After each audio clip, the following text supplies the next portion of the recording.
Façamos todos juntos a leitura deste versículo. Mateus 5, versículo 4, nos diz assim: Bem-aventurados os que choram, porque serão consolados. Vamos ler novamente, todos juntos? Bem-aventurados os que choram, porque serão consolados. Mateus 5, 4. Sem olhar agora? Bem-aventurados os que choram, porque serão consolados. Mateus 5, 4. Oremos ao Senhor. Pai, ensina-nos a respeito desta verdade que o Senhor Jesus Cristo proferiu. Para nós não faz nem muito sentido, ó Pai. Como é que podem ser felizes os que choram? Como é que podem ser alegres aqueles que estão tristes? Então, ó Deus, ensina-nos a ter esta tristeza segundo Deus e a sermos consolados pelo Senhor. Fala conosco nesta manhã, em nome de Jesus Cristo. Amém. Irmãos, como eu acabei de dizer na oração, esse versículo é muito estranho. Esse versículo é muito esquisito. Porque ele fala que são felizes os que choram, porque eles serão consolados. Em que sentido os tristes são felizes? Em que sentido aqueles que estão sofrendo como se estivessem de luto? Em que sentido é que estas pessoas, diz o Senhor Jesus, são alegres, são felizes, são bem-aventuradas, são abençoados por Deus de maneira especial? E em que sentido eles recebem consolo da parte do Senhor? É sobre isso que nós falaremos nesta manhã. E isso é muito importante, meus irmãos. É bastante importante que nós consideremos isso, porque nós vivemos numa sociedade que abomina a tristeza. Nós vivemos numa sociedade que foge da tristeza com todas as suas forças, com toda a sua garra. Afinal, o que são todos os antidepressivos que são vendidos às toneladas nas farmácias? As pessoas não querem se sentir tristes. Por que as pessoas gastam horas e mais horas no WhatsApp, no Facebook, no Instagram, no TikTok, senão para entorpecerem a si mesmas, porque elas não conseguem ficar sozinhas? Essas mídias sociais, meus irmãos, são uma forma de autoentorpecimento. As pessoas não conseguem mais ficar solitárias. As pessoas não conseguem mais ficar com os seus próprios pensamentos. Para alguns, o fardo de ficar consigo mesmos é pesado demais. Então todos precisam fazer alguma coisa. Mesmo quando estamos dirigindo, não suportamos o silêncio. Precisamos de um rádio, precisamos de um vídeo, precisamos de alguma coisa fazendo barulho no carro, porque nós não queremos ficar com os nossos próprios pensamentos. Netflix e todos os outros serviços de streaming. O que é todo esse anseio pelo entretenimento, se não também uma forma de autoentorpecimento, uma forma de não ficar consigo mesmo? Nós vivemos numa sociedade triste, mas uma sociedade que foge da tristeza a todo custo, seja por instrumentos químicos, drogas lícitas ou drogas ilícitas, seja pelo entretenimento, seja pelas redes sociais, seja pelo vício no trabalho, seja pelo vício em relacionamentos, mas o fato é que nós fugimos da tristeza. E enquanto nós estamos com todas as forças fugindo da tristeza, o nosso Senhor Jesus vem e nos diz: bem-aventurados os que choram. Quando Jesus diz isso, ele nos faz então começar a repensar as nossas atitudes, os nossos valores, a maneira que nós temos gastado o nosso tempo, a maneira que nós fugimos da tristeza. Jesus nos está fazendo um convite à tristeza. Jesus, nesse texto, nos convida ao entristecimento, nos convida a abraçarmos o choro. Você já pensou nisso? Já pensou que o teu Salvador te convida a abraçar o choro, a ser mais chorão, a ser mais lamentoso, a se entristecer mais? Em que sentido, então, o nosso Senhor nos convida a isso? Porque é claro que existem choros e choros. Existem choros injustos e choros justos. E aí, então, nós precisamos entender, por meio de outros textos da palavra, já que esse texto só nos diz isso: bem-aventurados os que choram, porque serão consolados. Então, quando nós levantamos a pergunta, que choro é esse? Nós precisamos ir para outros textos da Bíblia, a fim de respondermos qual é este choro, que é o choro dos bem-aventurados. Porque certamente, se você está chorando porque você fez uma coisa errada e sofreu a punição, então esse não é um choro santo. Se você está chorando porque você está sofrendo as próprias consequências de erros e você não queria sofrer essas consequências, então esse não é um choro correto. Se você está chorando por motivos ímpios, então esse não é o choro dos bem-aventurados. Então nós precisamos nos voltar para a palavra, para vermos qual então é o choro dos bem-aventurados. A primeira coisa que nós podemos ver é que Jesus chorou. Isso é importantíssimo. Aliás, curiosamente, a Bíblia nunca nos fala que Jesus riu. A Bíblia não nos reporta Jesus dando gargalhadas, Jesus rindo. Mas a Bíblia por 2 vezes nos fala que Jesus chorou. Uma dessas vezes, o nosso Senhor Jesus Cristo estava diante da morte. A morte de um amigo querido, a morte de Lázaro. Uma família a quem Jesus amava profundamente. Família que sempre abria as portas de sua casa para que Jesus gastasse um tempo ali. E quando então Jesus chega diante daquele quadro terrível da morte, Jesus chorou. João 11:35. Jesus chora diante da consequência do pecado, porque o salário do pecado é a morte. Meus irmãos, é fato que Jesus, dali a poucos instantes, ressuscitaria Lázaro, mas isso não transforma a morte numa coisa menos pior. A morte continua sendo terrível, a morte continua sendo dolorosa, a morte continua sendo triste, especialmente para quem tem noção do porquê que existe a morte. A morte diante de como o mundo era para ser é uma realidade trágica.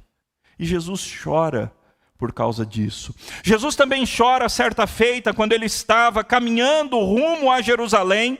Já no final, o Evangelho de Lucas tem uma descrição da caminhada, da longa caminhada de Jesus para Jerusalém. E agora Jesus está quase entrando na cidade, e ele avista a cidade de longe, e Jesus chora, ele diz: ah, Jerusalém, Jerusalém, Jerusalém, quantas vezes eu quis cuidar de você, como uma galinha coloca os seus pintinhos debaixo das asas, mas vocês não quiseram.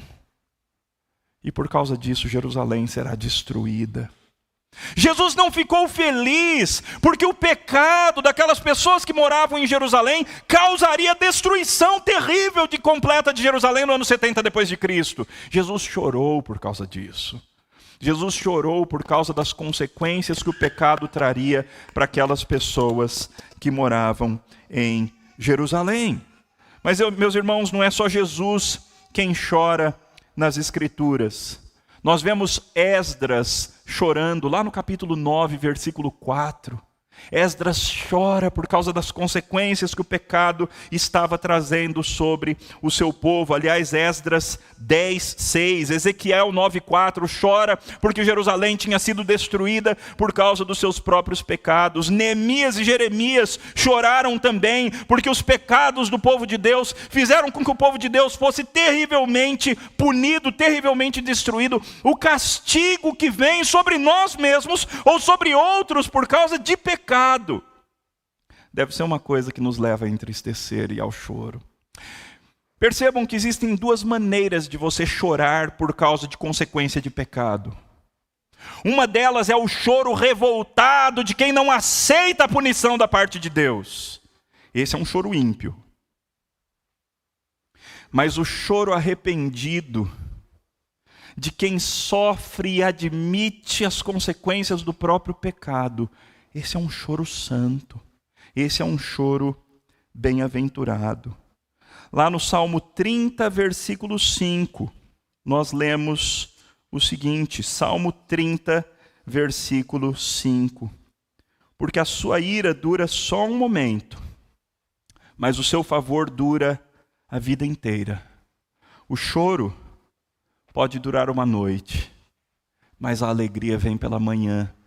Perceba que esse versículo tão citado pelas metades, o choro pode durar uma noite, mas a alegria vem pela manhã, ele está ligado a um choro por causa de punição de pecado. É o que o mesmo versículo diz, logo no trechinho anterior, na parte A. A ira de Deus dura só um momento, mas o favor dura a vida inteira. É por isso que o choro dura uma noite, mas a alegria vem pela manhã. O choro da noite é o choro de quem está debaixo da ira de Deus. Que louvado seja o Senhor, ela dura só por um momento. E a graça, o favor de Deus nos visita logo pela manhã. Salmo 137 diz que o povo de Deus, enquanto estava no Egito, enquanto estava na Babilônia, no exílio na Babilônia, o povo chorava ao se lembrar de Jerusalém. E os seus captores diziam, cantem-nos canções de Jerusalém. E eles diziam, como é que a gente vai cantar? Como é que nós vamos celebrar se nós somos escravos em terra estranha, estamos longe do povo de Deus? Irmãos, muitas vezes a situação da nossa sociedade, e tristemente nós cristãos caminhamos na mesma direção. É a situação do povo registrado por Isaías, lá no capítulo 22, versículos 12 e 13. Olhem só, prestem bem atenção.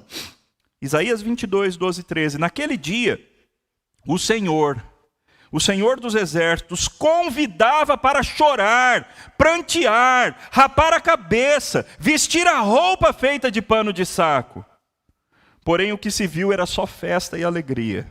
Vocês mataram bois, degolaram ovelhas, comeram carne, beberam vinho e disseram, comamos e bebamos, porque amanhã morreremos. Então, aquela geração da época de Isaías, Deus estava concedendo a eles uma oportunidade ímpar de arrependimento, de tristeza, de lamento por causa dos seus pecados. E então Deus não traria destruição. O exílio babilônico não aconteceria se eles tivessem se arrependido. E Deus estava convidando, chorem, lamentem, vistam roupa de pano de saco. Mas enquanto isso o povo queria churrascada. Enquanto isso, o povo só queria celebração. Eles queriam aproveitar a vida como loucos.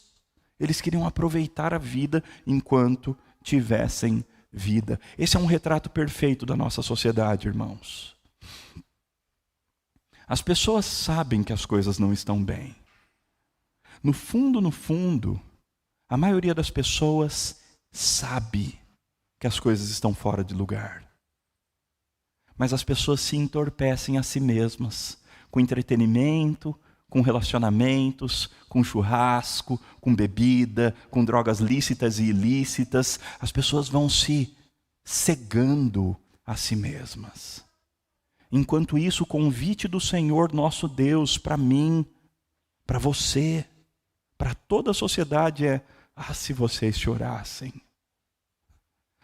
Se só vocês conseguissem entender que existe motivo de choro, que na vida de vocês existe motivo de choro, que na igreja de vocês existem motivos de choro, que na sociedade de vocês existe motivo de choro. Se vocês chorassem na minha presença.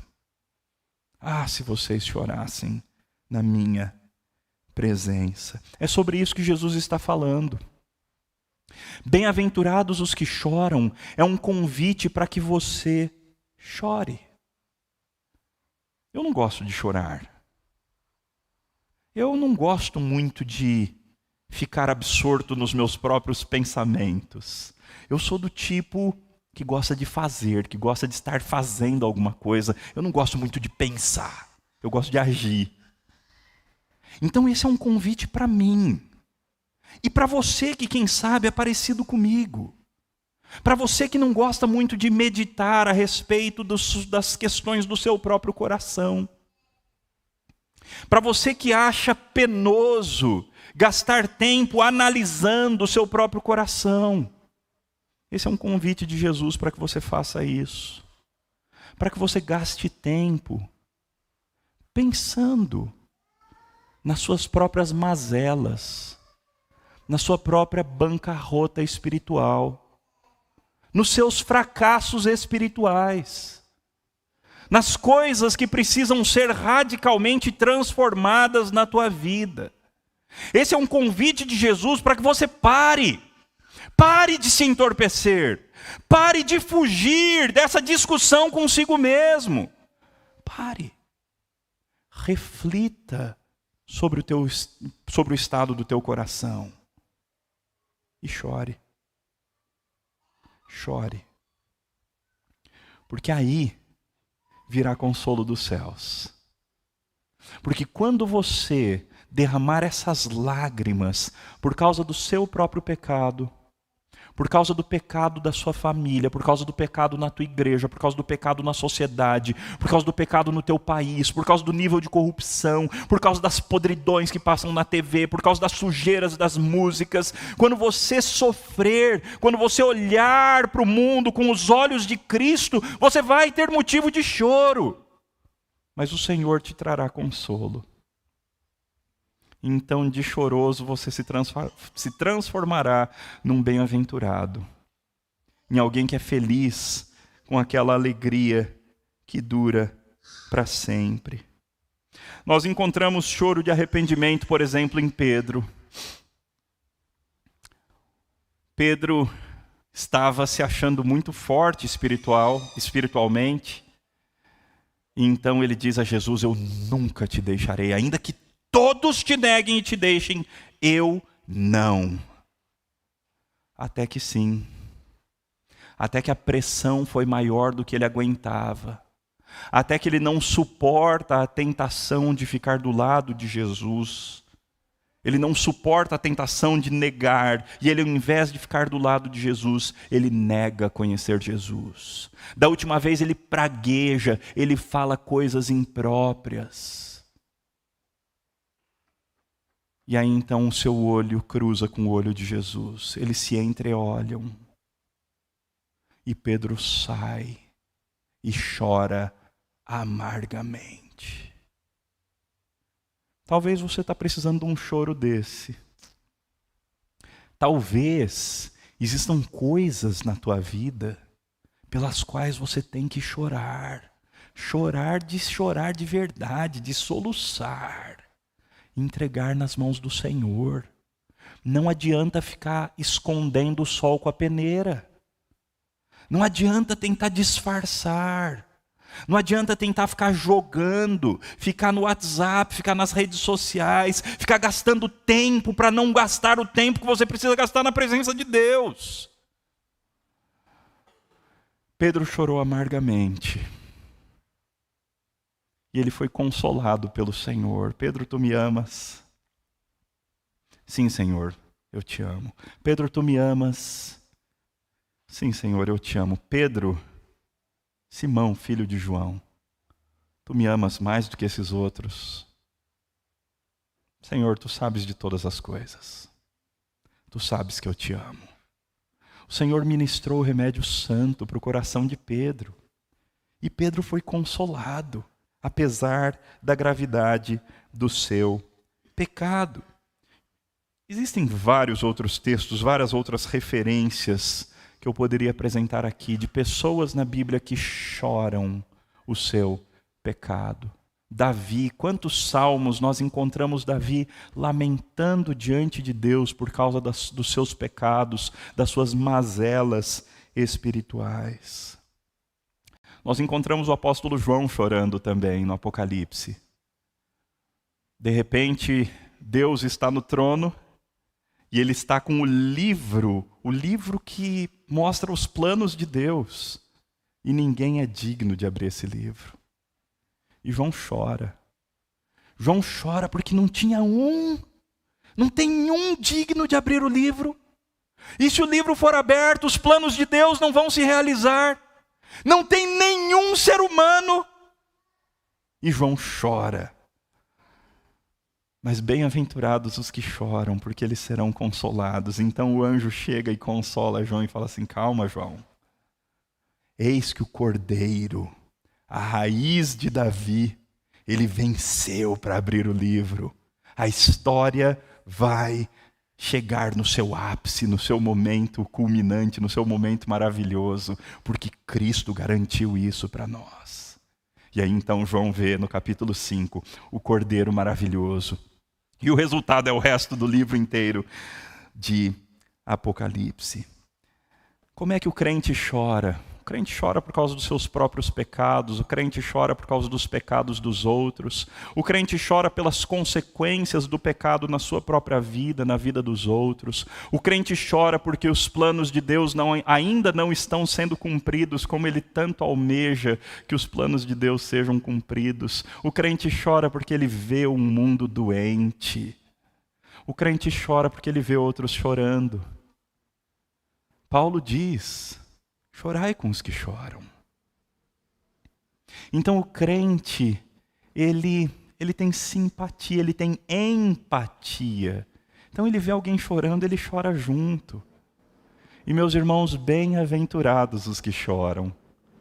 Esse tipo de choro, ele não é o choro da depressão, ele não é o choro que te leva para longe de Deus, ele não é o choro que destrói a tua vida. Toda essa lista de choros que eu acabei de mostrar aqui na palavra, são choros santos. São lamentações puras na presença de Deus. É o choro dos santos. É o choro dos bem-aventurados. E somente os bem-aventurados conseguem chorar esse tipo de choro. Somente aqueles que são humildes de coração, pobres de espírito, somente esses conseguem chorar esse tipo de choro. Qual foi a última vez que você chorou na presença do Senhor? Qual foi a última vez que você gastou um tempo diante de Deus e de fato fez aquela, como o pessoal chama por aí, não é? Aquela DR com Deus, não é? Aquela discussão de relacionamento. Qual foi a última vez que você derramou lágrimas diante do Senhor? Que você profundamente se entristeceu na presença de Deus? Não necessariamente com lágrimas. Aliás, a palavra grega aqui, ela nem é exatamente choro. Ela é mais a atitude do luto. É essa palavra que está sendo usada. Que muitas vezes, claro, vai transbordar pelos nossos olhos, né? O luto transborda pelos olhos. Mas tem gente que não consegue derramar lágrimas, mas ainda assim consegue sentir a profunda tristeza por causa dos seus pecados, da situação espiritual do mundo e de outros tantos motivos que a palavra nos mostra, que são motivos justos de choro. O convite desta manhã, então, é que você chore. Assim como o convite do domingo à noite passado foi um convite ao jejum, e eu espero que vários de vocês tenham respondido a esse convite, eu espero que vários de vocês tenham tido experiências santas de jejum essa semana, o convite de hoje de manhã é o convite ao choro. Mas esse eu não vou pedir para você marcar um dia. Até porque choro é natural, não é? O choro não vem porque você marcou um dia para chorar. O choro vem porque você gastou tempo na presença de Deus. E o Espírito Santo então começou a agir no teu coração e trazer à tona algumas coisas que precisam ser resolvidas. E te dá olhos para ver as mazelas do mundo. Então você chora. Não um choro revoltado, mas um choro de anseio. Oh, Maranata, vem, Senhor Jesus. Transforma o mundo, torna reto tudo o que hoje é torto. Certa feita, o salmista no Salmo 19 disse: rios de água correm dos meus olhos, porque os homens não guardam a tua lei. Rios de água correm dos meus olhos, porque os homens não obedecem a tua lei. Bem-aventurados os que choram. Bem-aventurados aqueles que sabem lamentar diante do Senhor. Bem-aventurados os que choram. Por quê? Porque eles serão consolados. Porque, meus irmãos, um menino vos nasceu, um filho se nos deu, o governo está sobre os seus ombros, e o seu nome será Maravilhoso Consolador. A palavra é traduzida como conselheiro na maioria das vezes, não é? Mas é a mesma palavra para consolador. Maravilhoso Consolador. Quando Jesus Cristo estava para se apartar dos seus discípulos, ele disse para eles: eu não vos deixarei órfãos, mas eu enviarei um outro Consolador. Meus irmãos, bem-aventurados os que choram, porque o Espírito Santo de Deus será o Consolador a partir de dentro deles, para curar as suas feridas, para enxugar as suas lágrimas, para fortalecê-los, para continuarem firmes, enquanto aguardam o grande dia, o dia do retorno do Senhor. O estranho é não chorar, meus irmãos. O estranho é não chorar nesse mundo mau. O estranho é não chorar diante de tantas mazelas, de tanta injustiça, de tanta opressão, de tanta mentira, de tantos pecados, do estado da nossa sociedade, que ao mesmo tempo em que desenvolve a sua tecnologia, com ainda maior rapidez aprofunda os seus pecados. O estranho é não chorar. Então chore. Chore na presença de Deus. Tenha o seu tempo, diariamente, de entrar na presença de Deus, fechada a porta do teu quarto de preferência, e se encontre com Deus, e lave a tua alma. Deixe que as lágrimas rolem, se necessário for. Faça um processo, permita que o Espírito Santo, ou deixe-se à mercê do Espírito Santo, para que o Espírito Santo opere no teu coração. E chore. E existe uma garantia da palavra nesse texto. Vai haver consolo. O Senhor virá, de alguma forma, e Ele vai enxugar as tuas lágrimas. Que assim o Senhor faça conosco, que assim o Senhor trabalhe para a glória do seu próprio nome. Nós vamos orar e depois teremos um momento da ceia. Pai querido, ensina-nos a chorar. Nós vivemos numa sociedade que foge da tristeza, foge do choro. As pessoas normalmente escondem o rosto quando choram, porque nos padrões da nossa sociedade é vergonhoso chorar. Mas como lhe é peculiar, ó Deus, o Senhor inverte os valores da sociedade. E o Senhor nos diz que chorar é bem-aventurado. E que os chorões serão bem-aventurados. Aqueles que choram pelos motivos corretos são bem-aventurados, porque eles serão consolados. Assim, Pai, ensina-nos a ter olhos para ver as tristezas que nos rondam, e assim chorarmos diante das mazelas do mundo, chorarmos diante das mazelas do nosso próprio coração.